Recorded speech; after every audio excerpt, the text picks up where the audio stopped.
네, 앞서 전해드린 대로 국회 각 상임위원회는 오늘부터 국정감사 증인 채택을 둘러싼 협의를 본격 시작합니다. 여야 갈등의 골은 더욱 깊어질 것으로 보입니다. 최영일 시사평론가와 함께 정치권 소식 좀 더 짚어보겠습니다. 어서 오십시오. 안녕하세요. 네, 평론가님. 자, 다음 달로 예정된 국정감사 증인 채택 시작부터 쉽지가 않을 것으로 보입니다. 쉽지 않습니다. 네. 지금 얼마 남지 않았습니다. 10월 12일 연휴 직후에 바로 시작해서 31일까지 2주 이상 가게 되는데요. 초점이 완전히 다릅니다. 네. 지금 여당에서는 무엇보다도 적폐청산에 초점을 두고 있고요.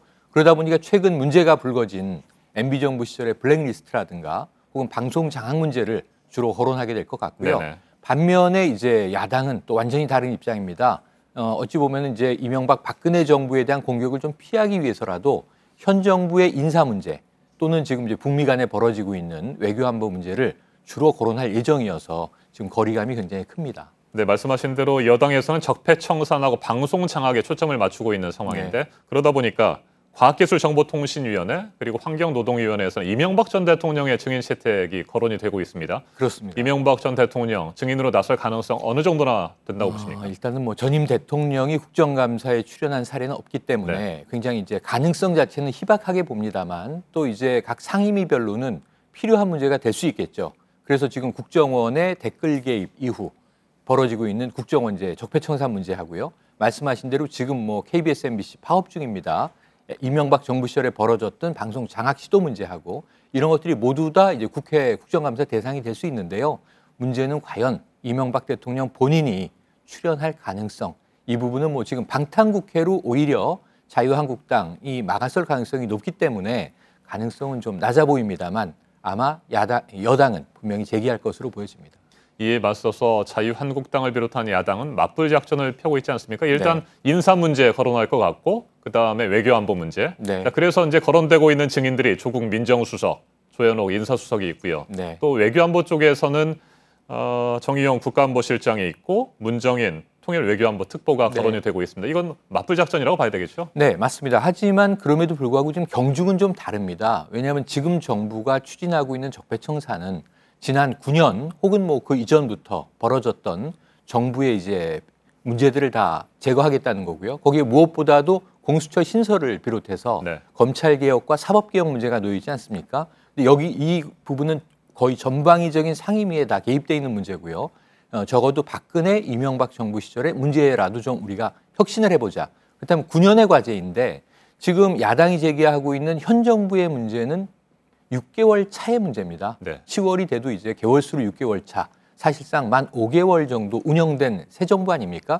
그러다 보니까 경중의 문제 있을 거고 외교안보 문제와 인사 문제는 반드시 해당 상임위에선 다뤄지겠죠. 하지만 대부분 문제가 되는 인사들은 낙마가 됐고 거긴 이제 인사청문회에 참여한 야당의 역할이 컸고 그런 문제 때문에 이것이 무엇을 다루며 무엇을 다루지 않는다는 문제보다는 전방위적으로 저는 여야가 합의해서 다뤄야 한다라고 보는데 이게 국민의 시각입니다. 그런데 문제는 이제 야당들이 주장하는 경우에 조국 민정수석은 전례를 들어서 나오지 않을 가능성이 높고요. 조현옥 인사수석이라든가 혹은 NSC에 소속돼 있는 정의용 국가안보실장 혹은 강경화 외교부 장관, 송영무 국방부 장관은 뭐 원래 이제 국정감사에 나오게 돼 있는 중부처 장관 내지는 뭐 해당 인사들입니다. 그래서 이 부분에 있어서는 큰 뭐 이견차 없이 진행이 될 텐데 상임위 내에서 어떤 공방이 오갈 것이냐. 그것은 이제 추석 명절 연휴에 어떤 준비들을 각 의원실과 정당들이 하느냐에 달려 있습니다. 네, 지난 주말에 큰 논란을 빚었던 것이 자유한국당 정진석 의원이 페이스북에 올린 글 아니었습니까?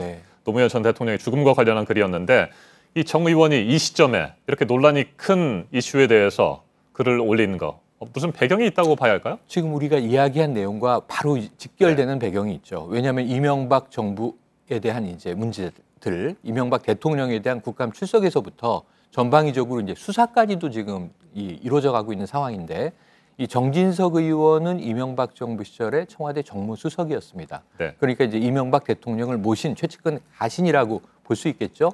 이 상황에서 이제 이명박 정부의 적폐가 드러나는 부분에 대해서 여러 가지 이제 문제 제기를 하고 있는 상황으로 보여지고요.